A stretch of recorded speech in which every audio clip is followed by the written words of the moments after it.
Hey, welcome back to another edition of the Friday Show, brought to you by Rowayton, son of Into Mischief, standing at Diamond B Farm in Pennsylvania. I'm Ray Paulick, here with Joe Nevills, bloodstock editor of the Paulick Report. Joe, there's some big races last Saturday from Oaklawn Park. We had the Rebel, the Azeri with She Dares the Devil coming back, and we had the Essex Handicap. And the Essex Handicap wasn't the biggest race of the day, but when I watched that race, I barely even noticed the winner, Silver State for Steve Asmussen. I couldn't take my eyes off the runner-up in the race, a horse called Rated R Superstar, who was making his 50th career start. And all I saw was the right arm of jockey Ramon Vazquez hitting this horse constantly, basically, from the top of the stretch to the finish. Let's take a look of the race first, and then we can talk about it. All right, that's him on the outside. And Ramon Vazquez gets to work here. And, you know, they do have rules in Arkansas, and he was fined, I believe it was $500 for overuse of the whip or for violation of the whip rules. By my count, it was almost 30. And Joe, I think you said 34 you counted? That's what I ended up. I watched it a couple times and had my little, tally marks counting up, and I got to 34 pretty consistently. That seemed like an awful lot to hit a horse in the stretch, unless you're a quarter horse. Well, and and I think those rules are going to be changed too. And this is, to be clear, this is not the first time Ramon Vazquez has been sanctioned for overuse of the whip. It's something I wrote about in 2018. The stewards at Prairie Meadows in Iowa fined him 1,000 times. They said he's had several previous violations. In that race, he hit a horse 48 times in the final 3.5 furlongs, according to the stewards. And, we're going through a lot of challenges in the game, and whip reform, riding crop reform is one of them. And, I don't know what the right rule is, but I'm pretty sure the right rule is not being allowed to hit the horse indiscriminately. And, to their credit, the stewards at Oaklawn Park did fine him. But $500 seems pretty light when you consider that the horse earned $100,000. Ramon Vazquez would have earned $10,000. So $500 fine for $10,000. And the horse didn't win. All that effort and the horse didn't win. But that's the cost of doing business. He probably improved the horse's placing from where he would have without that much encouragement, if any encouragement at all. But it's a tough spot. Like you said, it's rulemaking. And with the whip, it really comes down to optics versus practicality. Hitting a horse is a hard thing to defend from a visual standpoint, whether the whip is something a little more fierce or if it's something that's basically a pool noodle. There's a big push. There has been the big push for the 360 whip that Ramon Dominguez was behind, which proved to be much less harsh on the horse, more sound producing. But you still have to convince a lot of people that have never been on the back of a horse before but control your destiny that this is acceptable. And it's a hard argument to make. It's an important argument to make if you believe in it, but it's one where you're definitely going to face an uphill battle. There's a few hundred jockeys out there, and there's millions of people out there who don't understand what it's like to have your feet in those irons and be in the stretch. And you need to convince them that this is for safety, this is useful. And so far, honestly, I think I could do a better job of it. Yeah, the game has come a long way since the days of jockeys who had nicknames like the Slasher and Chop Chop. The riding crops are completely different than they used to be. I think almost all states now require a padded crop. The Dominguez crop is in use in some places, but it has come a long way. But when you see something like this, you're just reminded that we haven't come far enough. And the other thing, of course, like everything else in racing, different rules in different states. And, when a jockey goes from his home state to another state, like in California, when Robbie Alvarado came out to ride Swiss Skydiver, I'm sure he was told what the rules were, but it was the first time he'd ridden in California, and probably in the heat of the moment, forgot that he wasn't supposed to raise his hand above his shoulder, which is what he did. And he was sanctioned for that. So we've got to get sensible rules, whatever sensible means. And I don't propose to to know what they are. I think jockeys have to carry a riding crop or a whip for safety purposes, but maybe that's what they should be used for. And that's what's going to be important to establish, is what is safety versus what is excessive encouragement. I definitely support the idea of jockeys having the whip to, keep their mount safe, keep themselves from falling off and dying, obviously. But you have to establish what the difference between that is and the difference between Ramon Vazquez hitting the horse 34 times down the stretch.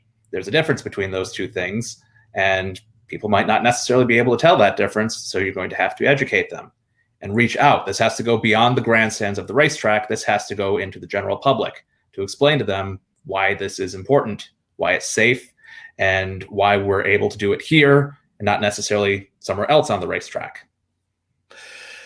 Yeah, I mentioned the different rules in different states, and I think Ontario was really the first state to curtail the use of an overhand whip. Everything has to be done underhanded now, which means basically you can't lift your hand up very high to hit the horse.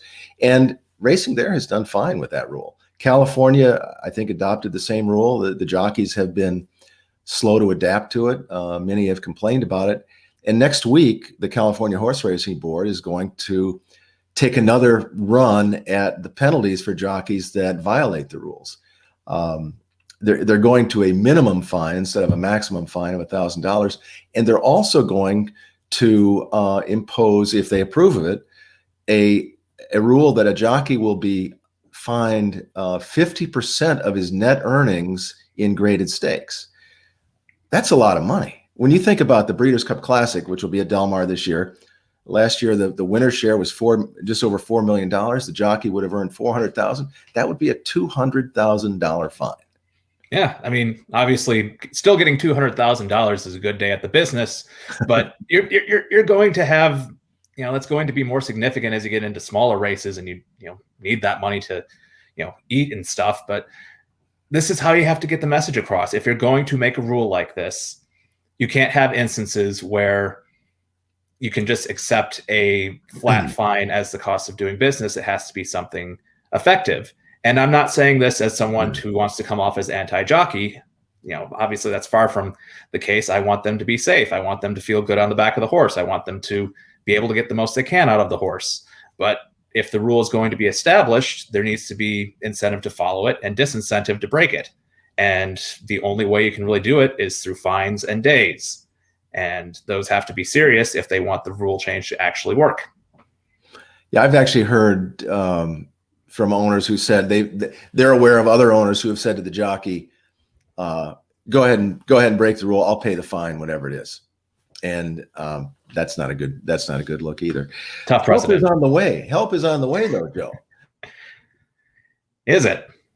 The Horse Racing Integrity and Safety Act, which is now being challenged in court by the Horsemen's Benevolent and Protective Association. Ironic name there.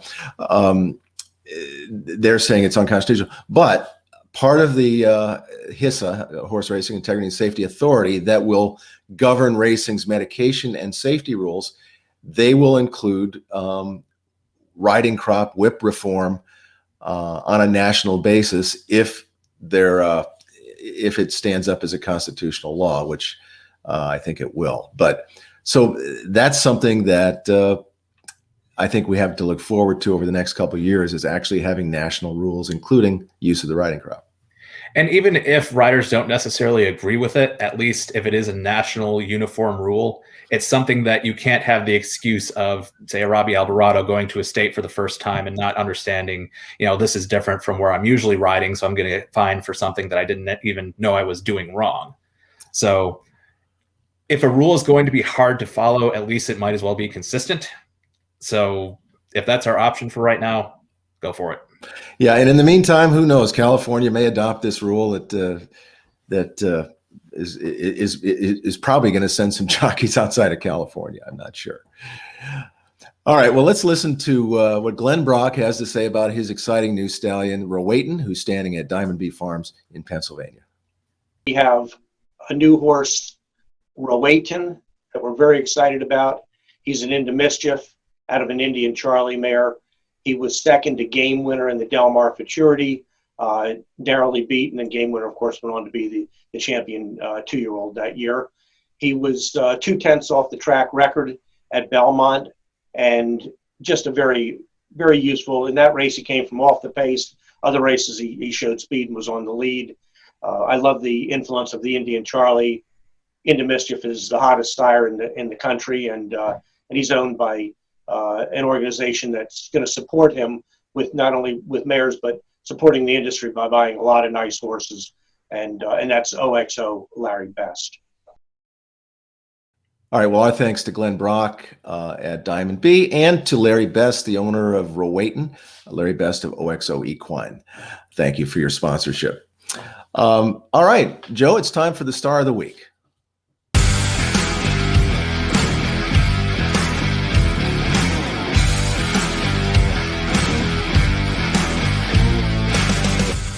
Now Swiss Skydiver has room, pounces on her at the 8th pole, and is hand-ridden to a comfortable lead as she waves goodbye, completely outclassing the field. It's Swiss Skydiver strolling through the stretch under Robbie Alvarado to win the Beholder Mile, loaded by 3.5. She dares the devil, cuts the corner and leads. Letruska in the center of the racetrack now comes with a full-fledged challenge. Then comes Homme Fouton and get rid of what ails you. She dares the devil in Letruska. Final 16th of a mile, she dares the devil. Letruska to the outside, gonna be close. She dares the devil. Letruska, she dares the devil. What are the chances, Joe, that the two best fillies of a crop are from the same sire? And what are the chances that sire was exiled to Turkey before those horses made it to the racetrack and proved what they could do?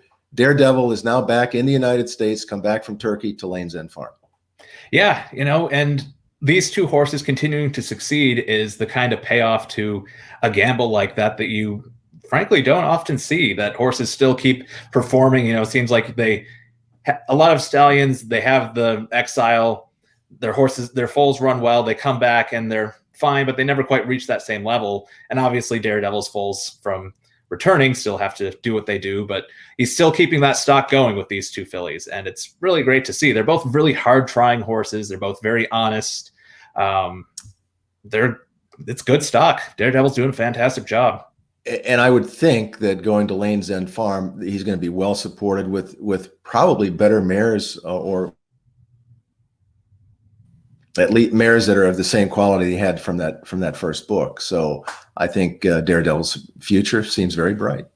Absolutely. And it's the kind of thing that, he's a proven commodity now. So he's definitely going to, this business loves a proven commodity, and he's got the bona fides now. He's got two of the best fillies in the division right now. Probably, between those two and Monomoy Girl, that's probably your top three. I'm sure I'm forgetting someone, and my apologies, but that's at least a short list. Yeah, that's right. All right. Well, our Star of the Week, Daredevil. And now, Joe, it's time for a toast to Vino Rosso. Absolutely. We've got a nice page on this week's Vino Rosso foal. Check this out. This is a January 29th colt by Vino Rosso out of the winning Giants Causeway mare On My Way.